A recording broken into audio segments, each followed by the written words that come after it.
बच्चों, आज के वीडियो लेक्चर में हम लोग इनऑर्गेनिक केमिस्ट्री के एक महत्वपूर्ण यूनिट डी ब्लॉक और एफ ब्लॉक एलिमेंट को शुरू करेंगे। शुरू करने से पहले एक दो तीन बातें हम आपके साथ शेयर करेंगे। अभी अभी सीबीएसई जो है सिलेबस को कुछ रिड्यूस किया है, तो आपके 12 में 16 यूनिट केमिस्ट्री पढ़ना था, जिसमें से 3 यूनिट को सीबीएसई हटा दिया है पूर्ण रूप से। General principle of isolation of element, जिसको हम लोग निष्कर्षण चैप्टर के नाम से जानते थे, उसको पूर्ण रूप से हटा दिया है, जिससे हमेशा बोर्ड एग्जाम में एक लॉन्ग क्वेश्चन, शॉर्ट क्वेश्चन और ऑब्जेक्टिव पूछा जाता था। दूसरा, केमिस्ट्री इन एवरीडे लाइफ को भी हटा दिया गया है सीबीएसई ने, और पॉलीमर चैप्टर, ऑर्गेनिक केमिस्ट्री से पॉलीमर और केमिस्ट्री इन एवरीडे लाइफ को हटा दिया गया है। तीनों जो चैप्टर है वह बहुत ही महत्वपूर्ण था, जिसको सीबीएसई ने हटा दिया है कि इस साल के जो बोर्ड एग्जाम होंगे उसमें से इस चैप्टर से प्रश्न नहीं पूछे जाएंगे। इसके अलावा प्रत्येक चैप्टर से कुछ कुछ टॉपिक को हटा दिया है सीबीएसई ने। ठीक है, तो जो जिन जिन टॉपिकों को हटाया गया है, समय बचेगा तो हम लोग निश्चित रूप से उन टॉपिक को भी कवर करेंगे, लेकिन अभी जो जो टॉपिक सीबीएसई हमको गाइडलाइन हम लोगों को दिया है उसको हम लोग कवर करें, ताकि बोर्ड एग्जाम में कोई प्रश्न नहीं छूटे। बिहार बोर्ड भी सीबीएसई के ही सिलेबस को फॉलो करता है, तो मुझे उम्मीद है कि बिहार सरकार, गवर्नमेंट ऑफ बिहार भी सीबीएसई के गाइडलाइन को ही फॉलो करे, या जैसे बिहार बोर्ड का गाइडलाइन आएगा हम लोग वैसे पढ़ाई करेंगे। ऐसे हम लोग मान के चलें कि जो सीबीएसई ने गाइडलाइन दिया है उसी के अनुरूप बिहार बोर्ड भी फॉलो करेगा। तो डी ब्लॉक एलिमेंट और एफ ब्लॉक एलिमेंट हमेशा इससे 5 नंबर, 2 नंबर का शॉर्ट और फिर ऑब्जेक्टिव क्वेश्चन इस चैप्टर से पूछे जाते हैं, बहुत ही महत्वपूर्ण है। तो इसको हम लोग शुरू करेंगे। इसमें से preparation and chemical property of KMnO4 और K2Cr2O7 को हटा दिया है। Comparison between lanthanoid and actinoid, electronic configuration, oxidation state of F block element, अर्थात लेंथेनॉइड्स एंड एक्टिनॉइड्स को हटा दिया गया है।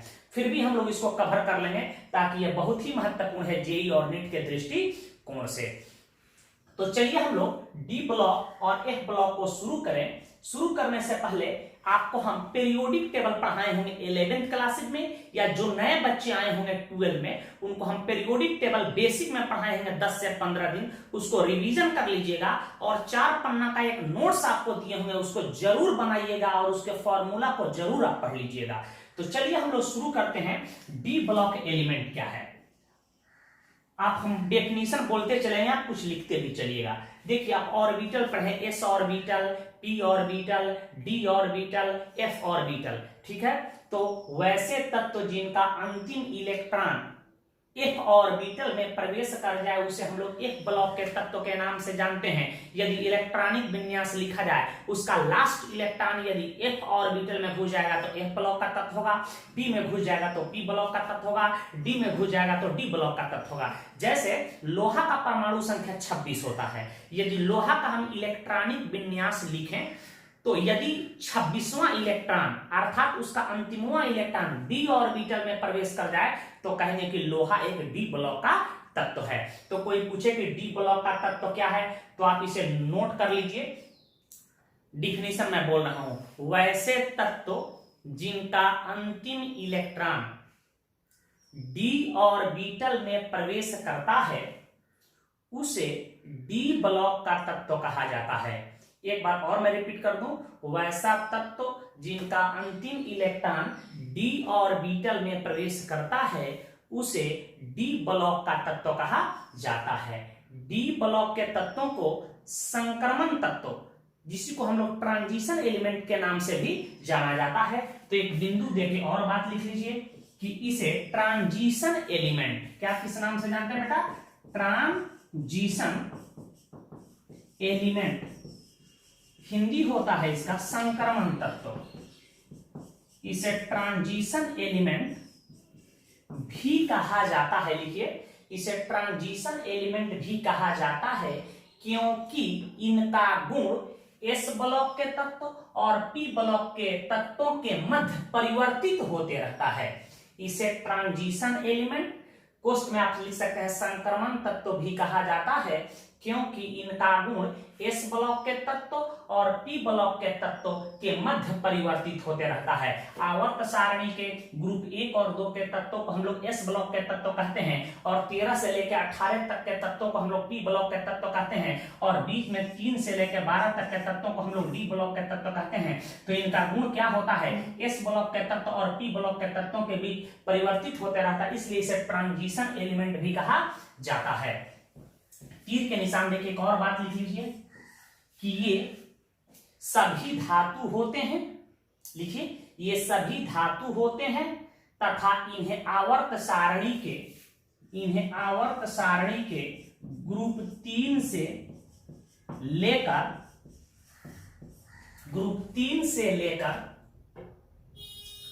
12 तक रखा गया है। ग्रुप 3 से लेकर 12 तक रखा गया है। पुनः मैं रिपीट कर देता हूं, ये सभी धातु होते हैं, इन्हें आवर्त सारणी के ग्रुप 3 से लेकर 12 तक रखा गया है। लिखिए, बहुत ही महत्वपूर्ण ऑब्जेक्टिव क्वेश्चन पूछा जाता है। इसका जनरल इलेक्ट्रॉनिक कॉन्फ़िगरेशन, हिंदी होगा इसका सामान्य इलेक्ट्रॉनिक विन्यास, कोष्ठ में लिख दीजिएगा जीईसी। याद रखिएगा n-1d 1 से 10 ns 1 से 2 होता है। इसका जीईसी n-1d 1 से 10 ns 1 से 2 होता है। लिख लिए। अब प्रश्न था कि n क्या है। n को कहते हैं कक्ष संख्या, ऑर्बिट नंबर, कक्ष संख्या कहेंगे। इसका मान हम लोग n का मान 4 से लेके 7 तक रख सकते हैं। कंफर्म है। इसका मतलब है कि यदि n का मान यहाँ 4 रखने तो 4 में से 1 गया, क्या हो जाएगा 3d में 1 से लेके 10 तक इलेक्ट्रॉन को भर सकते हैं। चूंकि पता है कि d में लेके 1 से 10 तक इलेक्ट्रॉन रहेगा, तो 1 से लेके 10 तक इलेक्ट्रॉन भर सकते हैं। और यहाँ भी हम 4 रखने तो 4 s 1 से 2, और यहाँ s ऑर्बिटल में 1 से 2 को इलेक्ट्रॉन रख सकते हैं। क्लियर है। तो n का मान 4 रख सकते हैं, यहाँ 5 रख सकते हैं, 6 रख सकते हैं। जो n का मान यहाँ रखिएगा वही n का मान यहाँ रखिएगा। तो इसका समान इलेक्ट्रॉनिक विन्यास कई बार बोर्ड एग्जाम में पूछे गए हैं। कितना होता है n-1d 1 से 10, यहां से भी लिख सकते हैं 1 to 10 ns 1 से 2 होता है। और n क्या है, कक्ष की संख्या है, और इसका मान 4 से 7 तक रखा जा सकता है। इतना बात क्लियर है। अब एक प्रश्न आता है दिमाग में कि क्या सभी डी ब्लॉक के तत्व को ट्रांजिशन एलिमेंट कह सकते हैं, या ट्रांजिशन एलिमेंट क्या है। कभी कभी पूछ देता है कि जिंक एक ट्रांजिशन एलिमेंट नहीं है, क्यों। तो ट्रांजिशन एलिमेंट के लिए शर्त है कि जो n-1d ऑर्बिटल है इसको पूर्ण रूप से नहीं भरा होना चाहिए। 1 से लेके 9 तक है तो समझेंगे कि वह ट्रांजिशन एलिमेंट कहलाएगा। यदि डी ऑर्बिटल में 1 इलेक्ट्रॉन हो, 2 हो, 3 हो, 4 हो, 5 हो, 6 हो, 7 हो, 8 हो, 9 हो, 9 तक इलेक्ट्रॉन जाएगा तो वह ट्रांजिशन एलिमेंट कहलाएगा। लेकिन जब ही डी में पूर्ण रूप से भर जाए डी ऑर्बिटल, D10 हो जाए, तो वह ट्रांजिशन एलिमेंट नहीं होगा। उसमें ट्रांजिशन एलिमेंट की प्रॉपर्टी होगी या सिमिलर प्रॉपर्टी को दर्शाएगा, परंतु उसे ट्रांजिशन एलिमेंट नहीं कहा जा सकता है। तो इसकी परिभाषा हम आगे लिखवा देते हैं कि वैसे डी ब्लॉक का तत्व जिसका डी ऑर्बिटल आंशिक रूप से भरा होता है, डी 1 से 9 तक भरा रहता है, उसे ट्रांजिशन एलिमेंट कहा जाता है। तो सभी ट्रांजिशन एलिमेंट डी ब्लॉक के तत्व होते हैं, परंतु सभी डी ब्लॉक के तत्व ट्रांजिशन एलिमेंट नहीं होंगे, क्योंकि कुछ डी ब्लॉक के ऐसे तत्व होते हैं जिसका डी पूर्ण रूप से भरा होता है, जैसे कॉपर हुआ, जिंक हुआ, कैडमियम हुआ, ठीक है, मरकरी हुआ। ये सब ट्रांजिशन एलिमेंट नहीं है, इन्हें सूडो ट्रांजिशन एलिमेंट के नाम से जाना जाता है। तो इतना बात आप नोट कर लिए। हम ट्रांजिशन एलिमेंट को बता रहे हैं कि आवर्त सारणी के ग्रुप 3 से लेके 12 तक कौन कौन तत्व होते हैं। तो चलिए हम लोग शुरू करें। आवर्त सारणी के ग्रुप 3, आवर्त सारणी के ग्रुप 3 हम लोग शुरू कर रहे हैं। देखिए, इसमें तत्व होते हैं स्कैंडियम, स्कैंडियम के बाद होता है एटरियम 39, और होता है लैंथेनम 57 और एक्टिनियम 89। यह ट्रांजिशन एलिमेंट है। ग्रुप 3 का हम लोग अध्ययन कर रहे हैं। इसको स्कैंडियम कहते हैं, इसको एटरियम कहते हैं, इसको लैंथेनम कहते हैं, इसको एक्टिनियम कहते हैं। आप क्या कीजिएगा, इसका नाम साइड में आप किताब से या पीरियोडिक टेबल के सहारे लिख लीजिएगा, नाम भी याद होना चाहिए। स्कैंडियम, इसको याद करने का तरीका है स्कूटर, यमहा, यमहा मोटरसाइकिल, लायक, लायक, स्कूटर यमहा लायक, स्कूटर यमहा लायक, तत्व को याद रखिएगा। इससे एक बहुत ही महत्वपूर्ण नोट्स पूछा जाता है। ट्रांजिशन एलिमेंट जो 40 कंप्लीट हो चुके हैं, सभी ट्रांजिशन एलिमेंट में सबसे हल्का ट्रांजिशन एलिमेंट स्कैंडियम होता है। तो इसके नीचे आप एक नोट लिख लीजिए कि स्कैंडियम, स्कैंडियम का घनत्व सभी ट्रांजिशन एलिमेंट में सबसे कम होता है, सबसे कम होता है।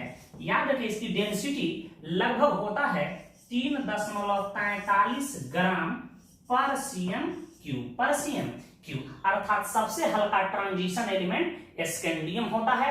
इसे नोट करें। देखिए आवर्त सारणी के ग्रुप 4 के तत्वों को हम लोग देखें।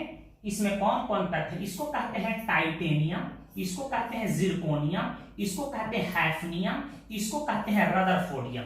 और यह 22, 40, 72, 104 क्या है आप सभी को पता है, यह परमाणु संख्या है। मैं कह दूं कि टाइटेनियम यहां 22 लिख दूं, इसके लोअर फिगर में हम लोग बाएं साइड यह परमाणु संख्या दर्शाता है कि इसमें 22 प्रोटॉन है, और यह परमाणु चूंकि उदासीन है, इस पर कोई चार्ज नहीं, तो इसमें कह सकते हैं कि 22 क्या है, इलेक्ट्रॉन भी है। तो किसी भी तत्व के अंदर जो कुल प्रोटॉन की संख्या होती है उसी को परमाणु संख्या कहते हैं, और परमाणु संख्या को निश्चित रूप से याद होना चाहिए। तो इसको रटने की तरीका पहले भी बताए थे, टीजर-हफ-रफ, टीजर-हफ-रफ। एक बात याद रखिएगा, एक इंग्लिश नेम है टीजर-हफ-रफ। ये टाइटेनियम जो तत्व है, धातु है, सब तो ट्रांजिशन एलिमेंट मेनली सब धातु है। इस टाइटेनियम तत्व को हम लोग रणनीति धातु के नाम से जानते हैं, क्योंकि इसका प्रयोग युद्ध में उपयोग होने वाले एयरक्राफ्ट, मिसाइल आदि का निर्माण किया जाता है, जो सामरिक दृष्टिकोण से बहुत ही महत्वपूर्ण होते हैं। इसलिए टाइटेनियम को हम लोग रणनीति धातु के नाम से जानते हैं। तो कई बार एग्जाम में पूछा गया है, तो इसको नोट में आप लिख लीजिएगा कि टाइटेनियम को हम लोग किस नाम से जानते हैं, रणनीति धातु। टाइटेनियम को रणनीति क्या कहते हैं बेटा, रणनीति धातु। टाइटेनियम को रणनीति धातु कहा जाता है। टाइटेनियम को रणनीति धातु कहा जाता है, या रणनीति तत्व कहा जाता है। धातु बोलिए तो या तत्व लिख सकते, रणनीति तत्व या रणनीति धातु कहा जाता है, कहा जाता है। कोई पूछे क्यों, तो बोलिएगा सामरिक दृष्टिकोण से बहुत ही महत्वपूर्ण है। इसका प्रयोग मिसाइल, एयरक्राफ्ट, ठीक है, युद्ध में उपयोग होने वाले अस्त्र शस्त्र के निर्माण में इसका प्रयोग किया जाता है। ग्रुप 5 के तत्व में जो तत्व है इसको कहते हैं वेनाडियम, नियोबियम, टैंटेलम और डबनियम। याद रखिएगा। इसको रटने की तरीका है, बड़ा नवाब था डूब गया। क्या रखा होगा, बड़ा नवाब था, बड़ा नवाब था डूब गया, बड़ा नवाब था डूब गया, बड़ा नवाब था डूब गया। वेनाडियम है, नियोबियम है, इसका इलेक्ट्रॉनिक विन्यास कई बार एग्जाम में पूछेगा, टैंटेलम है और ये डबनियम है। ये सब ट्रांजिशन एलिमेंट है, अर्थात ये सब धातु हैं। इसमें मेटालिक कैरेक्टर पाई जाएगी, आघात वर्ग होगा, टन होगा, ठीक है, इसमें सोनरस पाई जाएगी, मैंने ऑल मेटल की प्रॉपर्टी होगी जो इसमें होगा। तो इसे भी रट जाएगी, इससे संबंधित कोई नोट्स नहीं है। देखिए ग्रुप 6 के तत्व में कौन कौन है, क्रोमियम है, या मोलिबेडियम है, या टंगस्टन है। टंगस्टन का लैटिन नेम उल्फार्म होता है, इसलिए इसका संकेत W लिया गया, और सी वर्गियम है। तो इसको रट जाना है, कौन कौन तत्व है, क्रोमियम है, मोलिबेडियम है, टंगस्टन है, सी वर्गियम है। तो इसको रटने की तरीका आपको बताया था, करो मोहब्बत विदाउट सजा, करो मोहब्बत विदाउट सजा। कहानी रटने का फायदा है, देखो, करो मोहब्बत विदाउट सजा, तत्व का संकेत आप आसानी से लिख सकते हैं। क्रोमियम की परमाणु संख्या 24, मोलिबेडियम का 42, टंगस्टन का 74, सिबर्गियम का 106 होता है। या क्रोमियम, मोलिबेडियम, टंगस्टन तीनों कठोर धातु के श्रेणी में आते हैं। और टंगस्टन जितने भी तत्व ज्ञात हैं पूरे पृथ्वी पर 100 लगभग 18, उसमें सबसे इसी का मेल्टिंग पॉइंट हाई होता है, लगभग 3410 डिग्री सेल्सियस। कोई किताब में 3400 से 3600 लिखा हुआ, वो भी सही है। 3410, कोई पुस्तक 3460 डिग्री सेल्सियस लिखा है, लगभग 3410 डिग्री सेल्सियस इसकी मेल्टिंग पॉइंट होती है। और इसका प्रतिरोध उच्च होता है, इसलिए इसका प्रयोग बल्ब के फिलामेंट बनाने में भी हम लोग करते हैं। तो नोट नंबर 2 आप याद रखिएगा कि टंगस्टन, TUNGSTN, टंगस्टेन, इसी का उल्फ्रम इसका लैटिन नेम है। टंगस्टन का मेल्टिंग पॉइंट सर्वाधिक होता है। इसका मतलब कि इससे अधिक किसी का नहीं हो सकता है, 3410 डिग्री सेल्सियस याद रखिएगा। इसका प्रयोग बल्ब के फिलामेंट बनाने में किया जाता है। एक और नोट याद रखिएगा, इसी से संबंधित है कि क्रोमियम है, मोलिबेडियम है और टंगस्टन है, ये तीनों कठोर धातु हैं। इसमें सबसे कठोर कौन होगा? टंगस्टन ज्यादा कठोर होता है, उससे कम कठोर मोलिबेडियम, और क्रोमियम उससे कम कठोर। तो इन तीनों को कठोर धातु के श्रेणी में रखते हैं, परंतु टंगस्टन ज्यादा कठोर होता है, इसे नोट करें। देखिए आवर्त सारणी के ग्रुप 7 में कौन कौन तत्व हैं। इसमें है मैग्नीज जिसकी परमाणु संख्या 25 होता है, टेक्नीशियम जिसकी परमाणु संख्या 43 होता है, इसको कहते हैं रेनियम, रेहेनियम नहीं पढ़ते, इसको कहते हैं रेनियम, एक साइलेंट होता है, रेनियम का 75 और बोरियम का 160। इसको रखने की तरीका है मनटंच रे भाई, मनटंच रे भाई, मनटंच रे भाई, एकदम मनटंच बा भाई, मनटंच रे भाई। याद रखिए, इससे एक संबंधित नोट्स पूछे जाते हैं। टेक्नीशियम जो है फर्स्ट मैन मेड एलिमेंट है या first man made transition element है। या टेक्नीशियम का मतलब ही होता है आर्टिफिशियल, तो प्रथम मानव निर्मित या कृत्रिम तत्व कोई पूछे कौन है तो टेक्नीशियम। तो नोट में याद रखिएगा फर्स्ट मैन मेड, प्रथम first man made element, man made, इसी को हम लोग क्या कहते हैं? कृत्रिम, first man made element,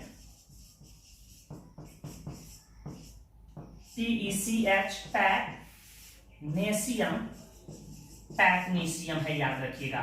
first man made element technetium होता है। इससे और कोई संबंधित नोट्स नहीं। इसको कहते हैं लोहा, इसका लैटिन नेम फेरम होता है, FERREM, फेरम। लोहा का लैटिन नेम फेरम, इसलिए इसका संकेत Fe लिया गया। इसकी परमाणु संख्या 26। इसको कहते हैं रूहेनियम, इसको कहते हैं ओस्मियम, इसको कहते हैं हाइसियम। याद रखिएगा पूरे ट्रांजिशन एलिमेंट इनकी संख्या कुल 40 है। इसमें सबसे अधिक भूपर्पट्टी पर पाए जाने वाला कोई ट्रांजिशन एलिमेंट है तो कौन है? लोहा है। वैसे पीरियोडिक टेबल पढ़ाते समय हम आपको बताए थे कि भूपर्पट्टी पर सर्वाधिक मात्रा में पाए जाने वाला तत्व होता है ऑक्सीजन, ठीक है। कोई धातु पूछे तो होता है एल्युमिनियम, और तीसरे नंबर पर आता है धातु में, दूसरे नंबर पर धातु में आता है लोहा। तो भूपर्पट्टी पर सर्वाधिक मात्रा में पाए जाने वाला धातु पूछे तो एल्युमिनियम पर टिक लगाना है, और दूसरा धातु आता है कौन सा? लोहा। या कहे कि कौन ऐसा तत्व है जो भूपर्पट्टी, कौन ऐसा ट्रांजिशन एलिमेंट है जो भूपर्पट्टी पर सर्वाधिक मात्रा में पाया जाता है, तो उसका नाम है लोहा, याद रखिएगा। 4.7% बाइवेट के हिसाब से यह पाया जाता है। तो आपको ये पहले ही हम पढ़ा चुके होंगे, तो ये भी नोट में लिख लीजिएगा। और ये ओस्मियम है, याद रखिएगा कि अभी पुराने पुस्तकों में लिखा होगा कि सबसे भारी या सबसे ज्यादा डेंसिटी वाला कोई तत्व का नाम बताइए तो उसका नाम लिखा ओस्मियम। इसका घनत्व होता है 22.57 ग्राम पर cm³। अभी रिसर्च से पता चला है कि इसकी पड़ोसी इरिडियम का घनत्व इससे भी अधिक होता है, 22.61 ग्राम पर cm³ होता है। तो सबसे भारी यदि तत्व पूछे, सबसे भारी कोई मेटल पूछे, सभी ज्ञात तत्वों में सबसे भारी कोई तत्व पूछे या डेंसिटी किसका हाई होता है, यदि इरिडियम ऑप्शन दिया हो तो इरिडियम पर टिक लगाना है, नहीं दिया हो तो ओस्मियम पर टिक लगाना है। इस सबको हम नोट में हम लिखवा देते हैं। कोबाल्ट है, इसको रोडियम कहते हैं, इरिडियम कहते हैं, मेटनेरियम है। तो इसको भी रटने की तरीका बता रहे हैं। पहले 26 को देख लीजिए, इसको कैसे हम लोग रटेंगे। इसको रट लेना, फिर रूला ओ हसीना, फिर रूला ओ हसीना, फिर रूला ओ हसीना।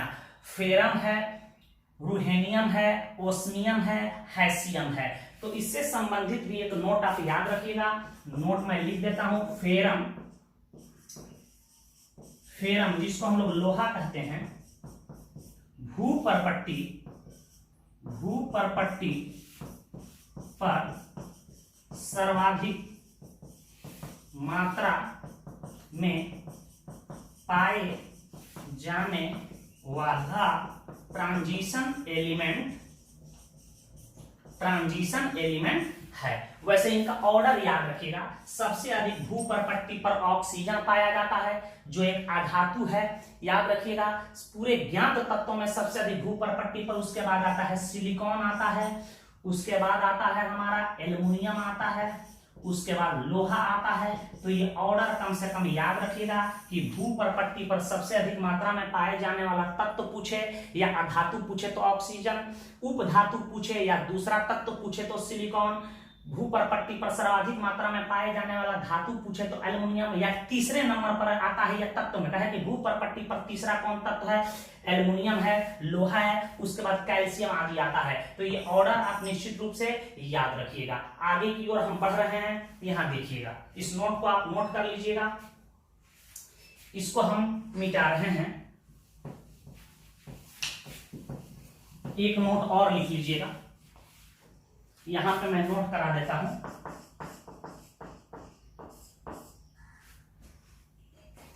कि लोहा, कोबाल्ट और निकेल को फेरस मेटल के नाम से भी हम लोग जानते हैं। फेरस मेटल कहा जाता है, फेरस मेटल कहा जाता है, ये भी याद रखिएगा, फेरस मेटल कहा जाता है। नोट इसको भी याद रखिएगा। ओस्मियम का डेंसिटी 22.57 ग्राम पर cm क्यूब होता है। सबसे भारी तत्व के श्रेणी में ही आता है, याद रखिएगा। अब देखिए, इसको रटने का तरीका है ग्रुप में, कोहराई मत, या कहेगा कौन रहेगा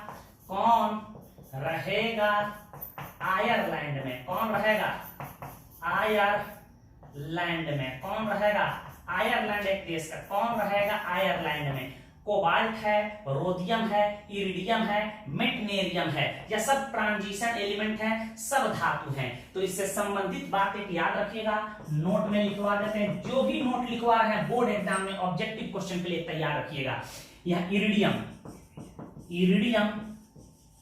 का घनत्व सर्वाधिक होता है, अर्थात सबसे भारी तत्व पूछे, धातु पूछे, अधातु पूछे, कुछ भी पूछे, 118 ज्ञात तत्वों में सबसे भारी कौन होता है, इरिडियम होता है। इसका डेंसिटी याद रखेगा, इसका डेंसिटी कितना होता है अभी बताए हैं आपको, 22.61 ग्राम पर cm क्यूब होता है। और सबसे हल्का ट्रांजिशन एलिमेंट स्कैंडियम, सबसे भारी ट्रांजिशन एलिमेंट इरिडियम। यदि इरिडियम ना दे तो किस पर टिक लगाना है, ओस्मियम पर। तो इसे नोट करें, आगे की ओर हम बढ़ रहे हैं।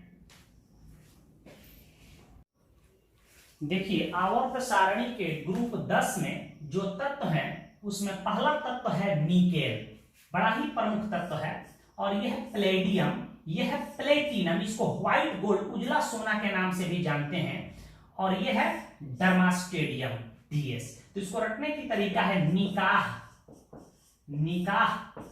पढ़, पंडित दास का निकाह पढ़ा दीजिए। निकाह एक इस्लामिक रस्म है शादी करने का। तो रटने का तरीका है, निकाह पढ़ पंडित दास, निकाह पढ़ पंडित दास। इससे 2 ऑब्जेक्टिव क्वेश्चन पूछे जाते हैं। पहला नोट याद रखिएगा, लोहा होते हैं, कोबाल्ट होते हैं, निकेल होते हैं, ये 2 ट्रांजिशन एलिमेंट है 3। और एक ब्लॉक का तत्व है जिसका नाम है GD, गैडोनीलियम। GD इसका परमाणु संख्या 64 होता है, याद रखिएगा। एंड एक यौगिक है क्रोमियम का CrO2 O2 बार बार बोर्ड एग्जाम में पूछे जाते हैं। ये फेरोमैग्नेटिक होते हैं, फेरोमैग्नेटिक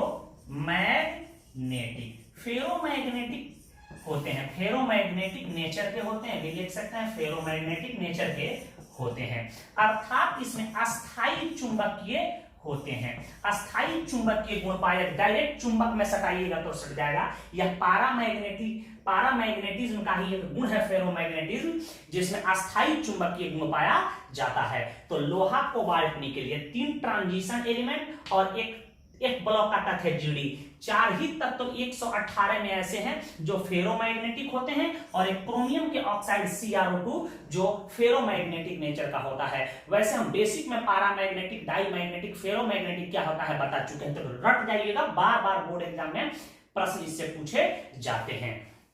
इससे एक और नोट याद रखिएगा कि प्लेटिनम को हम लोग पीटी को व्हाइट गोल्ड के नाम से जानते हैं। किस नाम से? व्हाइट गोल्ड, उजला सोना के नाम से जानते हैं। यह सोना के ही भांति आघातवर्ध होता है। सबसे आघातवर्ध धातु सोना होता है, जिसको औरन के नाम से जानते हैं। लेकिन यदि ऑप्शन में सोना ना दे तो प्लेटिनम बिल्कुल सोना के ही सापेक्ष आघातवर्ध होता है। तो इसे याद रखिएगा कि पीटी को व्हाइट गोल्ड कहा जाता है। आप अमलगम का नाम सुने होंगे। मरकरी को जब किसी अन्य धातु के साथ मिला दिया जाता है तो उसे अमलगम कहते हैं। मरकरी में सोडियम को मिला दे, सोडियम अमलगम, पोटेशियम को मिला दे, पोटेशियम अमलगम। तो एक बार जेईई में प्रश्न पूछा है कि कौन ऐसे धातु हैं जो अमलगम का निर्माण नहीं करते हैं मरकरी के साथ, तो प्लेटिनम और लोहा। और प्लेटिनम और लोहा 2 धातु हुए, और लोहा के साथ लो आता है कोबाल्ट और निकेल, तो जिसकी प्रॉपर्टी बिल्कुल लोहा के तरह होती है। तो लोहा, कोबाल्ट, निकेल और प्लेटिनम, ये 4 धातु हैं जो मरकरी के साथ अमलगम का निर्माण नहीं करता। तो ये भी याद कर लीजिएगा, बहुत पुस्तक ऐसे लिख देंगे कि लोहा, कोबाल्ट, निकेल, चूंकि इनका गुण इनके बिल्कुल सिमिलर होता है, तथा प्लेटिनम, मरकरी जिसको Hg कहते हैं, मरकरी के साथ अमलगम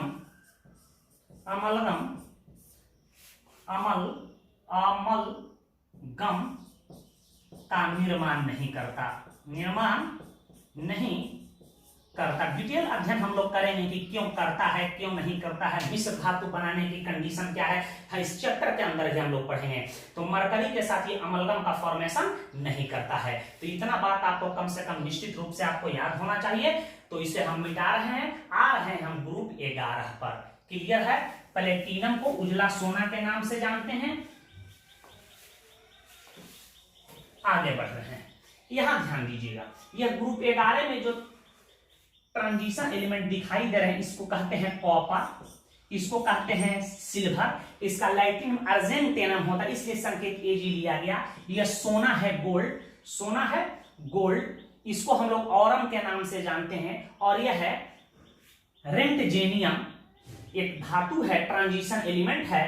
तो इसे याद रखिए। इसे याद रखने का तरीका है, कौन आगे आया रे, कॉपर, सिल्वर, गोल्ड और रेंटजेनियम, ये चारों ट्रांजिशन एलिमेंट को रखने की तरीका है, कौन आगे आया रे। कॉपर AgAu, कॉपर को, चांदी को, सोना को, ये 3 को हम लोग मुद्रा धातु के नाम से जानते हैं। याद रखिए, इससे सिक्का बनाते हैं। तो नोट में याद रखिएगा कि ग्रुप 11 के जो तत्व हैं, कॉपर AgAu को कोआइनेज मेटल मुद्रा धातु, हिंदी में क्या कहना बेटा? मुद्रा धातु कहा जाता है, क्योंकि इससे सिक्का बनाया जाता है। धनतेरस में देखेंगे चांदी का सिक्का, सोना का सिक्का। लो, हमारे और आपके बाबा दादा के जमाने में कॉपर का सिक्का आता था, हम लोग के जमाने में तो अल्युमिनियम तक हम देखे हैं। तो मिश्र धातु का सिक्का बन रहा है। एक और नोट में याद रखिएगा, सिल्वर जिसको चांदी कहते हो, Ag विद्युत का सर्वोत्म चालक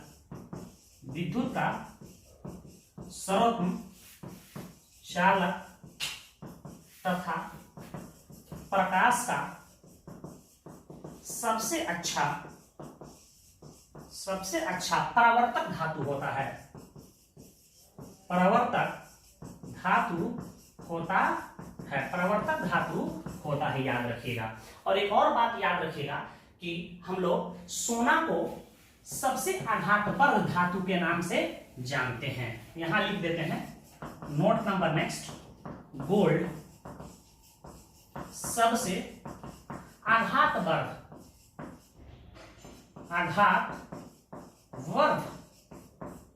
धातु होता है। 118 तत्व ज्ञात है, उसमें सबसे आघातवर्ध धातु कौन होता है? याद रखिएगा, सोना होता है। नोट में एक और बात याद रखिएगा, सोना और गोल्ड और तथा प्लेटिनम को नोबेल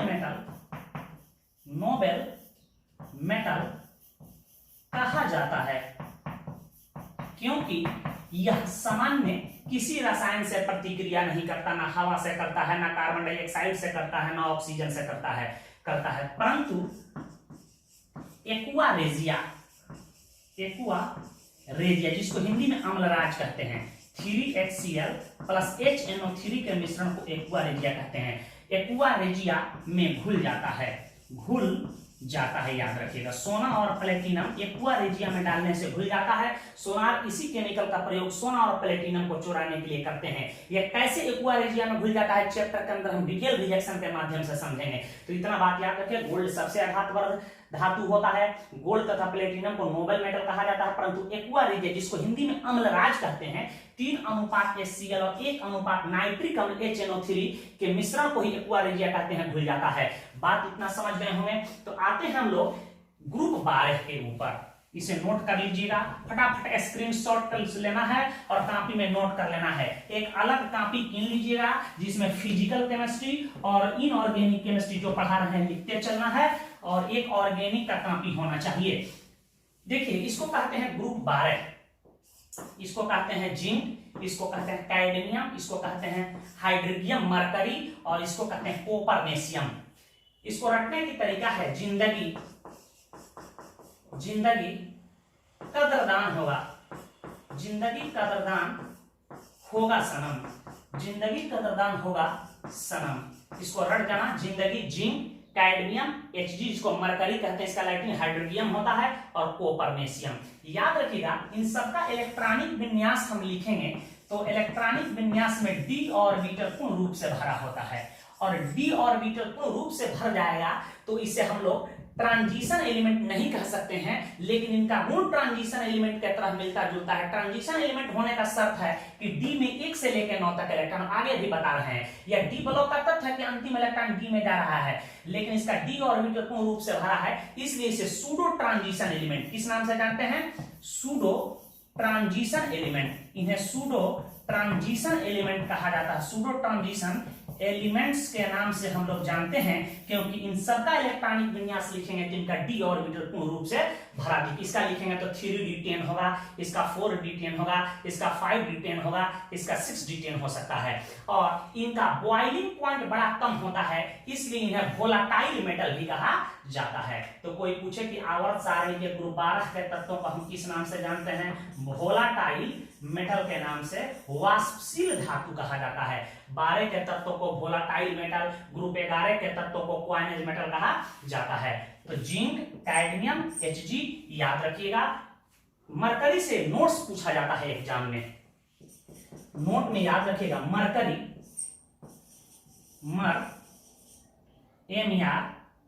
MrCury, मरकरी जिसको हिंदी में पारा कहते हैं, एकमात्र धातु है जो RTP पर लिक्विड अवस्था में पाया जाता है, जिसे क्विकसिल्वर